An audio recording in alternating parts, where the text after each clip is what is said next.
If you've watched even one NFL game this year, you've seen a lot more yellow flags, especially ones for roughing the passer. They are dramatically up. The NFL says players have been called 34 times for roughing the passer. That's more than double the number of penalties from last year. Some are now confused about what is a penalty. Chris Barriere, with our sister station in Green Bay, teamed up with a local high school to show you the right way to tackle. Oh, they're not going to call Clay for roughing the quarterback. You got to be kidding me. Looks like they are, Wayne. You know, I think they're getting soft. And, the only thing hard about this league is the fines that they levy down on guys like me who play the game hard. Over the last couple of weeks, everybody's making such a big deal about the roughing the passer calls in the National Football League. But did you ever consider that maybe those guys hitting the quarterback need to relearn their fundamentals? Where do you learn fundamentals in football? At high school, right, guys? And that's why today we're here with some of the Bayport Pirates who are going to show us the fundamental, sound way to hit a quarterback. So, guys, why don't you take us through a demonstration of how they're supposed to do it? Let's see what you got. Okay, so you're coming off, you see the quarterback, and you got to get in a low athletic stance. You're coming at him, you want to aim for your shoulder and his midsection, not too high. Otherwise, that'll be a penalty. Not too low, you don't want to take out his knees. You want to come in, face up off the side, and then wrap up. And obviously, we want to finish and bring him down to the ground. All right, well, I appreciate the demonstration. Everything you just said is wrong.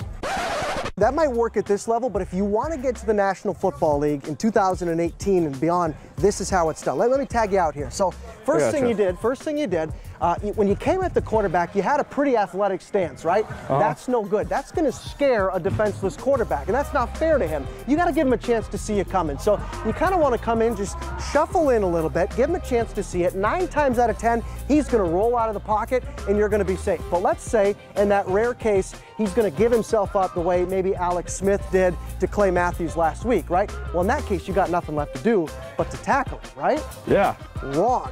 In 2018, this is where guys get really confused and mixed up. But we don't tackle, we tickle.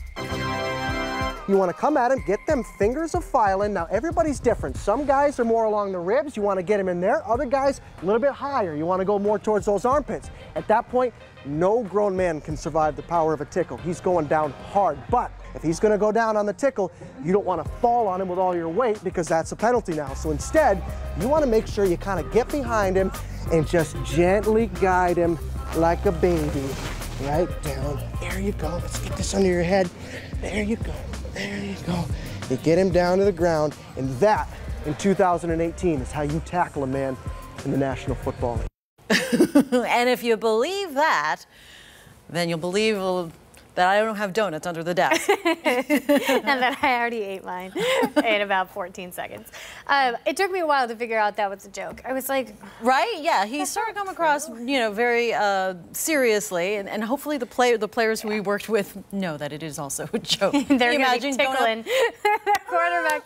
They're very confused. The coach is very upset. So, yeah. And then we had to issue a formal apology. Right, exactly.